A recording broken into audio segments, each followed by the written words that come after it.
Today we're going to talk about the professional development. We're going to talk about the curriculum development for physical science. I'm going to give you the steps and the information on how to develop a curriculum, and then I'm going to tell you how it applies to physical science. So the steps to designing a higher education curriculum is going to be objectives and related material. You're going to have designing assessments. You're going to have utilizing learning objectives, instructional resources, and communication. For the course objectives and related material, refining as well as defining will need to occur. Utilizing the learning objectives, an assessment strategy will need to be developed. This is generally the first step. We're going to use universal backwards design. Aligning a plan to have instructional resources that work with assessments, and we're going to develop a plan for impactful communication for maximum student engagement. So we could use a storyline, we could use something like that. So how this applies to physical science. Per NGSS standards for physical science, the student should be able to form the objectives listed without help from another person using just their periodic table. The student should be able to identify the composition of an atom. The student should be able to identify elements of the periodic table with key characteristics. The student should be able to write and balance a chemical formula, and the student should be able to finish and balance a chemical equation.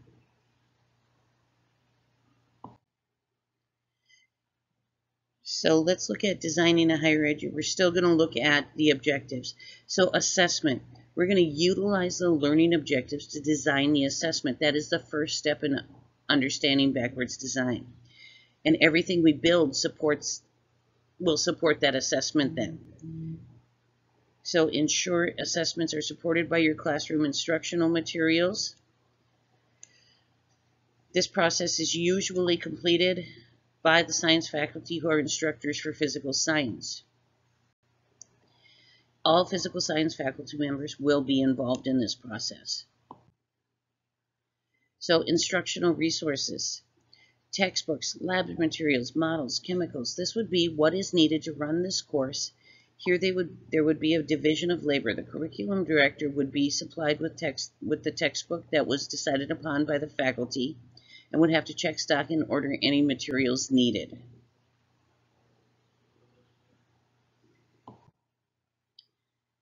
For this course redo to be successful, departments need to keep open communication. The first semester will show what might need to be changed or modified. The ideas on how to modify it or change it would come from the physical science faculty. So designing a higher education curriculum for physical science, we're going to have communication. We're going to need methods on it. We're going to need the ideas, and all physical science faculty should be involved. So the process after having authorization for the redesign would have you contacting the curriculum director first. This is where books and other educational materials are acquired. The curriculum director will also keep a folder with all assessments, activities, media, and any additional content to support the learning objectives. The curriculum director puts together the plan for course offerings. This includes instructional materials, supplementary materials, and textbooks. Contact needs to be made early to give the director time to acquire the materials. So you have the resources, your verification, and your final checks before everything is ordered, and the role of the curriculum director. So for physical science, the curriculum director needs to take care of authorize and gather education materials, ordering of textbooks. Faculty makes the final decision on the textbook to be used, and verification of the availability of all the materials by the date needed. Science faculty is going to take care of the lab equipment, chemicals, and safety equipment. If any additional equipment is needed, they will order it. So let's talk about the best practices in creating higher education curriculum. We involve all stakeholders. So involving all stakeholders would include faculty, administration, recruiters, possibly input from students and alumni.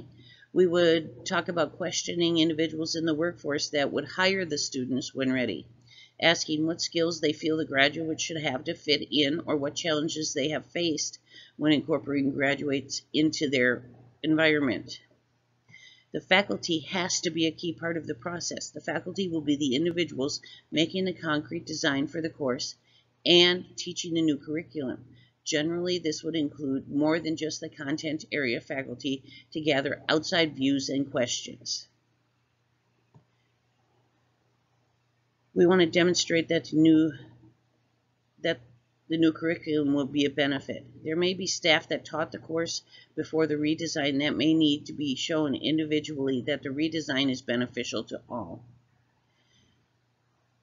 We want to check what is available at other institutions that can help guide our redesign to make sure that we're staying current. Any redesign is going to require resources. So resources are going to be needed for new textbooks possibly, or other materials, or maybe new lab equipment. This would mean that we have a budget and the need to stick with that budget. Keeping a timeline. Keeping to the timeline is imperative. The course is to be started, if the course is to be started on time, all work has to be finished on time. All deadlines need to be kept.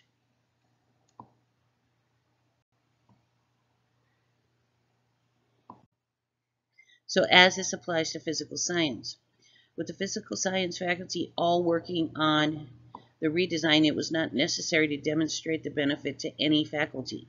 All other practices are pertinent. Administration and others need to approve the redesign, checking what other institutions are doing with this course so we can stay current.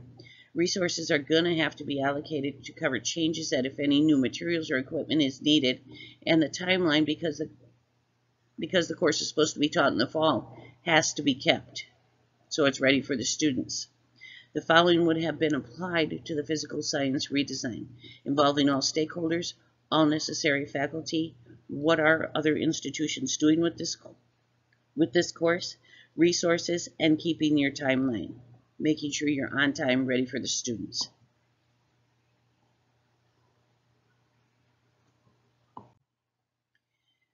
So the curriculum I found at the colleges isn't like the curriculum that we were talking about or I would be used to at a high school.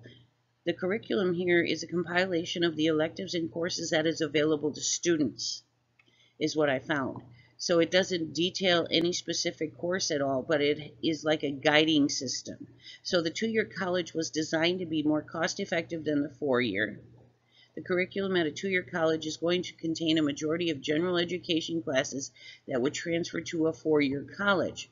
So the compilation of all your courses, the cost is effective, general education, and they're transferable to a 4-year college.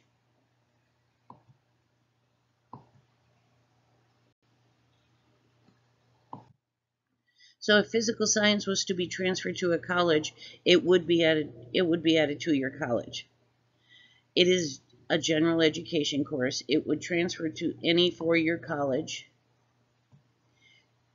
and that's where the physical science course would fit in if transferred to a college. So the curriculum at a 4-year college, I found an example at a specific college. So the foundation allows for the expansion of critical thinking, creative thinking, being able to communicate effectively and interact effectively using guided coursework for the first year. Direction. In the 2nd year, you take a look at your major, setting coursework that supports the completion of your major. In the 3rd year, the focus is more intense towards the major. This is the year that most of the work in the course is completed supports your major.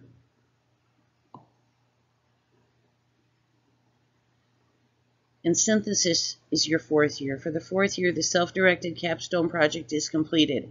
You should be on track to finish coursework and to graduate on time.